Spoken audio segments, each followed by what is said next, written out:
it's Michelle Anderson, founder of Clarinet Mentors. Today I want to show you 4 techniques that you can use to improve your air support and your blowing on clarinet, which will really help improve your tone quality. Today's video is part of a continuing series of videos that I've designed to help you play with better clarinet tone. There's a really handy resource that I'd like you to download, and you can find the link in the description right below this video. That lists a whole bunch of different kind of things, and also it has a link to several other YouTube videos that will really allow you to go deeper on some of these techniques. So today's video, I'm going to talk about 4 techniques, but also in that checklist I have links to videos that maybe go into them even more extensively than what you'll find today. So if one of these 4 techniques really intrigues you, you can get more information by checking those links. All right, I'm going to start very briefly with just talking about how posture affects air support. The way we sit really affects how efficiently our lungs can blow air. And on the clarinet, let me just say this, we want our air to be as fast as possible. The reason is the air hits the reed vibrates, that's what makes our sound. And to get the best tone possible, we want the reed to vibrate as much as it can. So most of what I'm showing you are just techniques to help us use our air better to produce a clearer, warmer tone, and also to keep that clear tone at softer dynamics, which is tricky to do on the clarinet. Most people kind of fuzz out. So first of all, posture. I'm going to give you just the real simple version and check the link for a video with more details. Basically, when you're standing, we tend to have good posture, yet many of us practice and play when we're sitting. And so here's the simple version of what I like to think about. If you find the bottom of your rib cage, and then you'll have a softer area where you have all those other internal organs, and then you find the bottom of your hips, this area right here, we want to make that space as large and as open as possible. And when we're thinking of that, our air support is going to work better. It frees up the muscles that really control how we blow. So holding my hands like this, you can just sort of see what that looks like. If I turn sideways, I've got this space fairly open. If I slouch at all, which we all tend to do, that space compresses very quickly, and those muscles can no longer do what they're supposed to do. A real simple example of what that does, let me play, starting in good posture, 4 or 5 notes, and then I'm going to slouch and play the same notes, and then I'm going to lift myself back up without changing anything else, and I want you to hear what it does to my clarinet sound.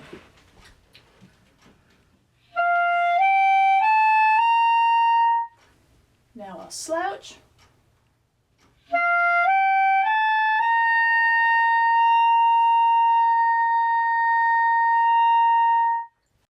Now I'm not sure how much translates through your computer, but what I hear at my end is that as soon as I went into slouch mode, my tone got breathier and softer, and it actually felt harder to play. So just imagining that I lift my ribs up can make my tone a lot better.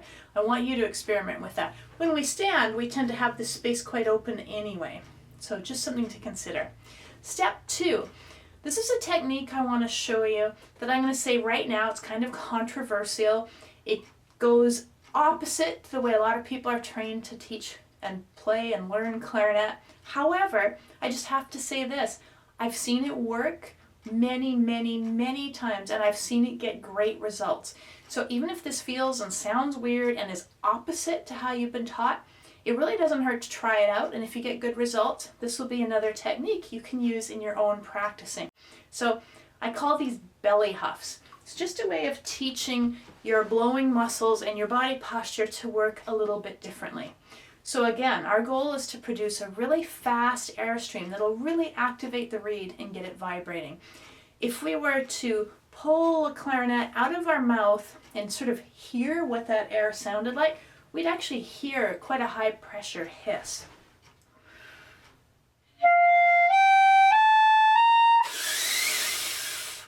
So I was playing between mezzo forte and forte when I removed my clarinet and kept blowing, which by the way feels very strange because the air pressure changes radically.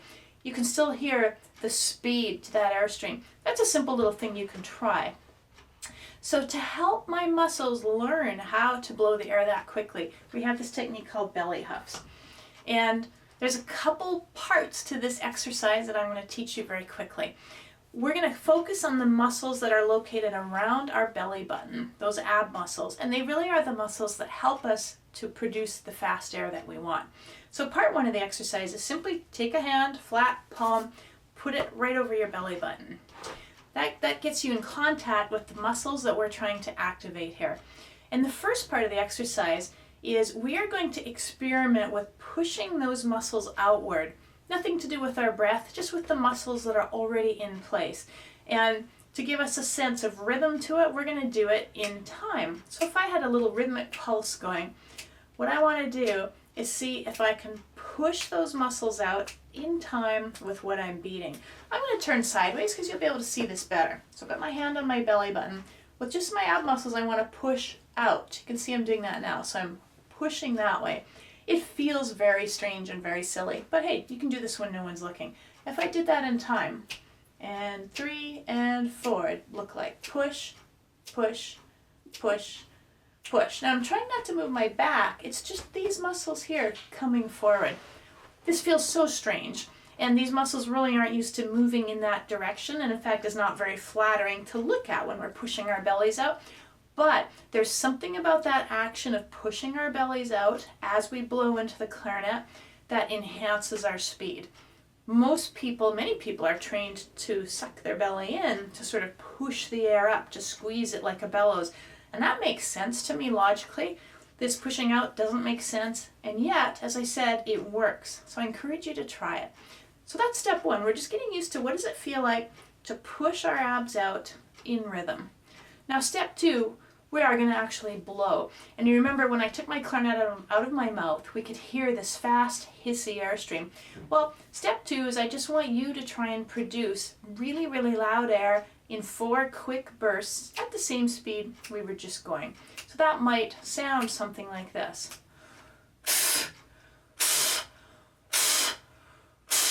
Now, most people are way too wimpy here, so I really want to encourage you to do it strongly. And there's a tool that you can use, which is a plain piece of paper. So I have a piece of music here I'll use. What I want you to do with the piece of paper, I'm going to turn sideways again, is hold it at arm's length, all the way out. I'm going to get myself more in the camera here. Don't cheat by bringing your arm closer to you. If you're blowing that burst of air really quickly, so we can really hear that puff of air, we're going to move this paper. So you can see it didn't quite go horizontal, but almost. That's what I want you to do in your 4 bursts of air.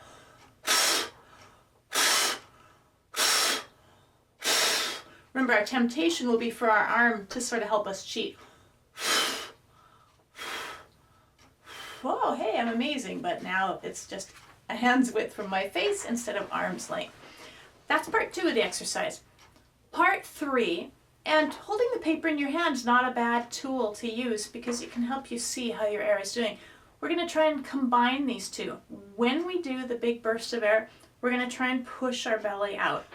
Feels very strange, not natural, and yet something about it helps our clarinet playing. So again, I'll count 4 beats to myself. I'm going to blow 4 bursts of air, pushing out and trying to move the paper all at the same time. So 3 and 4.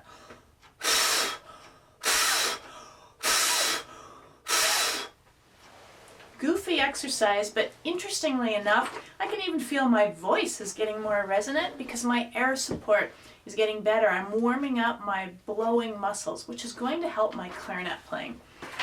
So I recommend to my students that they do that as a warm-up. In fact, this is a warm-up I will do, let's say if I happen to be running late for a rehearsal. I like to get to a rehearsal at least half an hour early, so I really have time to set up and warm up. But maybe I'm stuck in traffic and I'm not going to have time for my usual warm-up before rehearsal starts. I'll do this in the car while I'm driving. Now, I might not have my hand on my belly button, but I kind of have trained myself to know what that feels like. I'll do the blowing exercise. That way when I walk in and pick up my clarinet, my blowing muscles are already sort of prepared to blow with quick air. Now, by itself, it's a great exercise. How do we translate that to clarinet? Well, I use this huffing method in several other things. And on today's short video, I'll just give you a hint of that. There are lots of other applications for it. But one of the most effective places to use it is to combine it with the third technique that I wanted to touch on in today's video. And that's using long tones as a warm-up. Many teachers use long tones, so this may be a concept you're already familiar with. So here's my spin on it, which is adding the belly huffs to it. The basic concept for long tones is we want to take a note and practice playing that note for a long time with very good tone. Now the most common variation on that is we'll go from a loud dynamic to a very soft dynamic. It's harder to play softer with good tone, and the main reason is as we use less air because we're playing softer, we don't have as much, we don't have as many air molecules hitting the reed. It's harder to get it vibrating as fully as it should. So the little bit of air we do have has to move extra fast to keep the reed vibrating.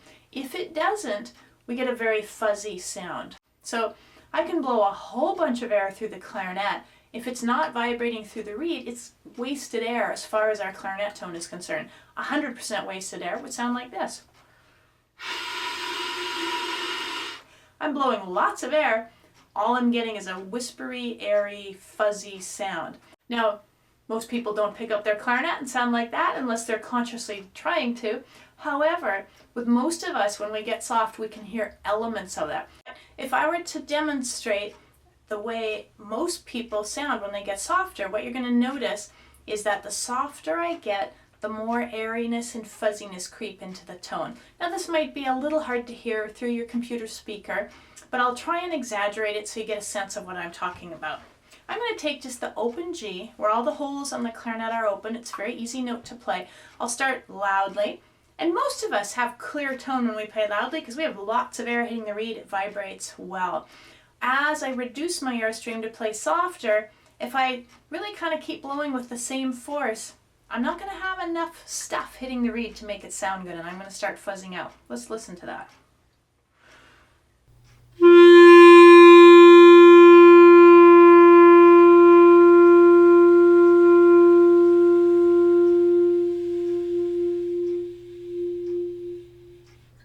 Now, although I did end up playing quite softly, there was a lot of hiss and fuzz in my tone.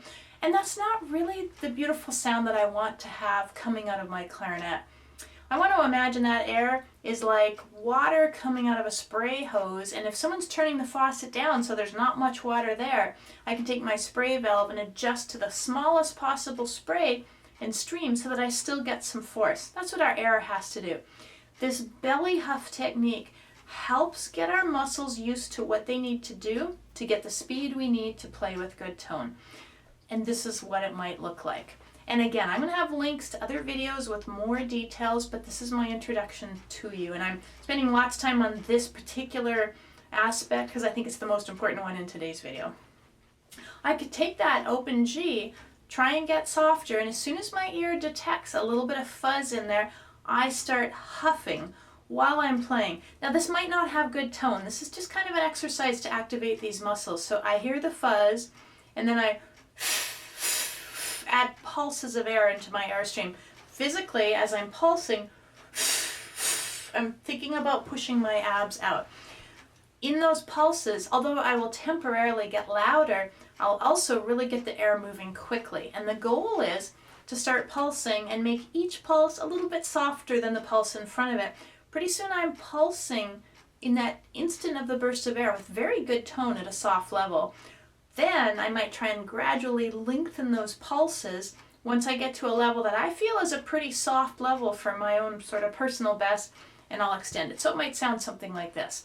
I'll start loudly, I'll get softer, I'll hear the fuzz, I'll start pulsing. When I feel like the pulses are happening, then I'm going to pulse gradually softer. When I like the softness I'm at, I'm going to lengthen those pulses, always pushing my belly out as I do it to see if I can hold that note, sustain it with good tone.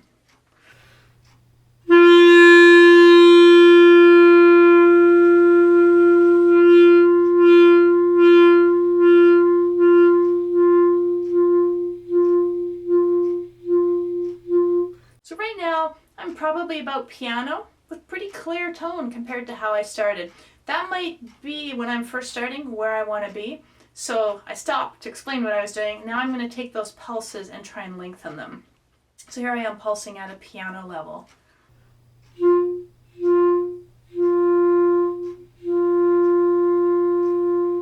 I lengthen the pulses until I'm sustaining, thinking of pushing my abs out. Again, this is backwards from how a lot of people are taught, but I think it really works. So I encourage you to try it. Of course, to be more advanced with this, try it on higher notes. Try it on a high G, an octave higher. Try it on high C, thumb and register key, super sensitive. If you can get that note really softly with good tone, you're on the right track.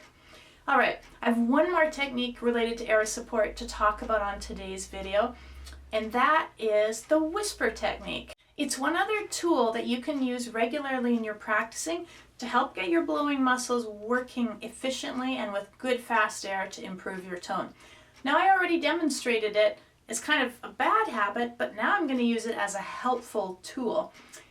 To do the whisper technique, what we want to do is open our jaw nice and loose so we take pressure off the reed, still sealing the corners of our mouth so that we're getting 100% air and fuzz through the clarinet. It's like loosening my jaw, so that I'm just getting air. Now, in a way, we're just using the clarinet as an air hose. It's like a tool to help us blow. We happen to be shaping our lips almost in a good embouchure, other than the fact that it's more open than usual. What we want to do with the whisper technique is take any passage of music that we're working on, or for today's example, I'm simply going to use a high G, A, B, and C, which are nice notes to check how our tone is doing. And for the whisper technique, we want to do that whisper as loudly as possible.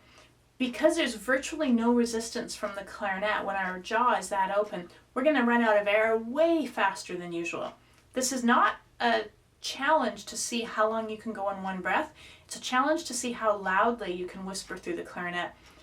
I often will run out of air after about 4 notes. So if I were doing an entire scale, I might have to stop and take a breath many times. That's okay for this exercise. In fact, to demonstrate that more realistically, perhaps I'll change to a 2-octave C scale. You'll see that I need to stop and breathe a few times, but here's the exercise. I loosen my jaw, I finger the notes, and I could just as easily take a bar of music that I'm working on that I want to sound smoother and more resonant. I hiss as loudly as I can. I take breaths whenever I need to. I get through it. Then I stop, take a breath, and I play it again for real with proper embouchure. And almost always the first few sounds that come out have beautiful breath support. It's a really wonderful tool to use in your practicing. So I'll take starting on low C, a 2-octave scale initially with just as fast and loud an air as I can with that open mouth.